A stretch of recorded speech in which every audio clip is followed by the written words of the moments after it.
ইয়া আরহামার রাহিমিন, ইয়া আকরামাল আকরামিন। আল্লাহ, আমাদের অনেক মুরব্বীদেরকে আমরা হারাইছি, আমরা সকল মুরব্বীদেরকে হারাইছি।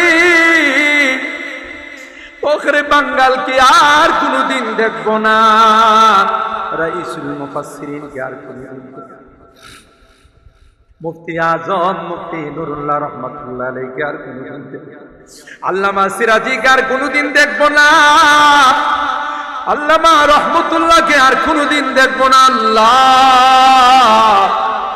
আমাদের মালিয়াতার বড় হুজুরকে আর কোনদিন দেখব না, কলামুরির হুজুরকে আর কোনদিন দেখব না। আল্লাহ, তাদের জিন্দেগীর সকল গুনাহগুলো মাফ করে দাও আল্লাহ, তাদের কবরগুলোকে জান্নাতুল ফিরদাউসের আলা মাকাম নসিব করে দাও। ইয়া আরহামার রাহিমিন, ইয়া আকরামাল আকরামিন। বর্তমান